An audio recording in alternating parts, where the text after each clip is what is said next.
You keep looking and comparing yourself with others, looking back and regretting the past. That, my friend, is useless. And with that, another daily Kaupenjoe where I talk for 10 minutes unedited, and after 10 minutes, I just cut it off. And here we are with your journey. What is going to be happening in your life? Once again, these are random topics. These are just some of the thoughts that I've had over the last couple of days. I don't even know how many pages. It's like a good 10 pages or something like that in my journal, which is like an A4 page, double-sided. So there's a lot of stuff that I've been thinking about and feeling about and just sort of writing on the page. And one of the reasons where this all came from, all of the freaking sudden, was so I watched Epic the Musical, and that was a somewhat of an eye-opening experience because whether or not you like it or not doesn't really pertain to the question. I think it is, I mean, I would say in terms of depth and what I got from that, and I don't even think I've gotten everything from it yet. I think this has been one of the best pieces of art that I've consumed, I would say, easily within the last 5 years, if not more. I've been incredibly excited for it, and it shows you that storytelling, a compelling narrative, and the look into the human soul and the human condition expressed in melody and music is something unbelievably satisfying, gratifying, and useful and valuable. And of course, it deals with the Odyssey, just in a little bit of a retelling. Although I will say it is still very suited to its original form. I like the changes that they've made. I think they are serving it very well. I think the story is done extremely, just precisely and phenomenally, and it shows you all sides of the human experience, which I absolutely adore. It shows you regret and war, and it shows you revenge, and it shows you forgiveness. It shows you mercy and ruthlessness. It shows you strength from many different angles. It shows you compassion for your friends, your foes, and your lovers. It shows you family, and it shows you protection and the worst kind of man that there could be. Unbelievable. And also, I think, some of the best that there could be. It shows you optimism. It shows you pessimism. I mean, unbelievable. I could probably talk for hours upon hours on end on it. But really, Epic the Musical is something unbelievable. I might actually do like an actual proper video on it, maybe on a different channel, or I don't even know, and just like go through my thoughts, but like with a proper script, like I've said previously as well. But anyway, this has gotten me to sort of look at a couple of things. So when the thing that I said in the beginning was something I written down in my journal. So another thing is, your journey is the best you could have taken. Don't delude yourself into thinking a better path existed. You don't know if a different path would have been better or worse. There is this one psychologist, I forget her name. Oh my god.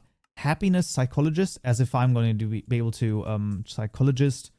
I mean, this is a very bad thing to, this is a rough one to Google, but like, I Googled happiness psychologist older woman, okay? Listen, there's this one person. No, she's older than that. No. Okay, I will have to find her. I might talk about this in a second video or something like that. No, this is also not her. I don't know. So basically, she said that when it comes to life decisions, we very often have this sort of, oh, I should have made this decision. I should have made this decision. Or there's no way to know whether or not it would have been better to go somewhere else. And I think it's fascinating, right? It's like there's something about it where wait a second, I might have just found her. Oh, I think that is her.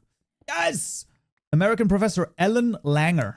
Ellen and then Langer, Langer. Basically, I remember her. So she talks about mindfulness. Yes, she talks about mindfulness.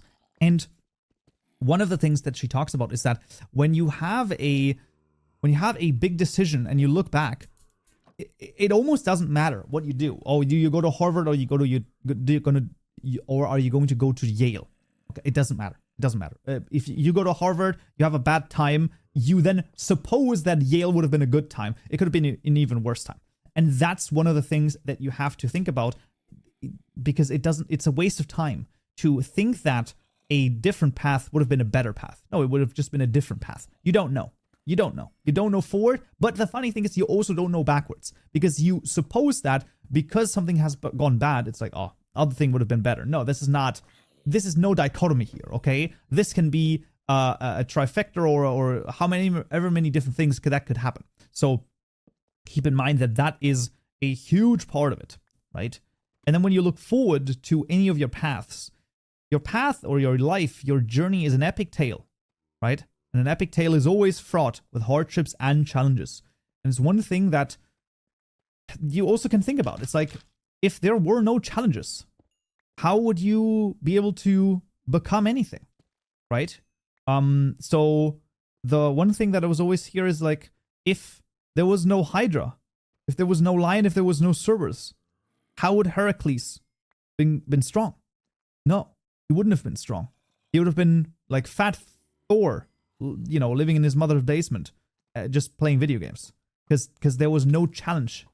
And to have the greatest warrior, you also need the greatest challenge. And maybe you don't want to be the greatest warrior. Well, then maybe you want to be the greatest person, or the greatest dad, or the greatest mom, or the greatest brother, or the greatest whatever, the greatest boyfriend, the greatest girlfriend, just a good human being, a good man, a good woman, a good human. But to make a good human, I think there needs to be some amount of shaping. It doesn't always have to be the worst, absolutely not. But this idea that there's no hardship, I don't know where that came from. I think that we are so shielded about the hardships of the past and of normal human life and of existence that we sometimes absolutely just forget that. I mean, what is the quote? We are 9 meals away from anarchy? Something like that. Unbelievable quote. We are 9 meals away from anarchy. I think that's the idea. Yeah, 9 meals away from anarchy. And Alfred Henry Lewis. There's only 9 meals between mankind and anarchy. Yeah, exactly. Now it's obviously not 100% correct, but yeah, that's pretty much the idea. And our society has made everything so unbelievably easy that it's hard. I mean, I've had, I would say, what was the longest I've not like went outside and still survived? I mean, a week at the very least. I mean, it's somewhat crazy when you really think about it, that there is the possibility of you not having to leave home for over a week and still survive.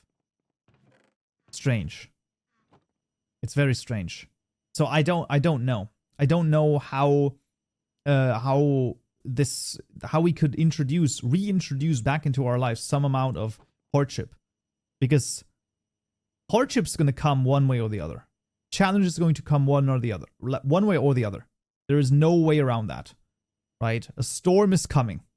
Winter is coming, right? The words of House Stark. Winter is coming. And the question is just, are we going to take a cold plunge before?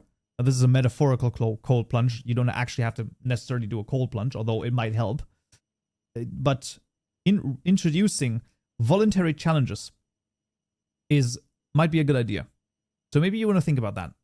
Maybe you want to think about introducing some amount of voluntary challenges to your life in order to see if that can harden you a little bit for the challenges that might arise, because they will. Something will arise at some point. So the only way to protect the weak is to become strong, and sometimes the weak is yourself. So you should become strong. There you go. That's it for today, and talk to you again tomorrow.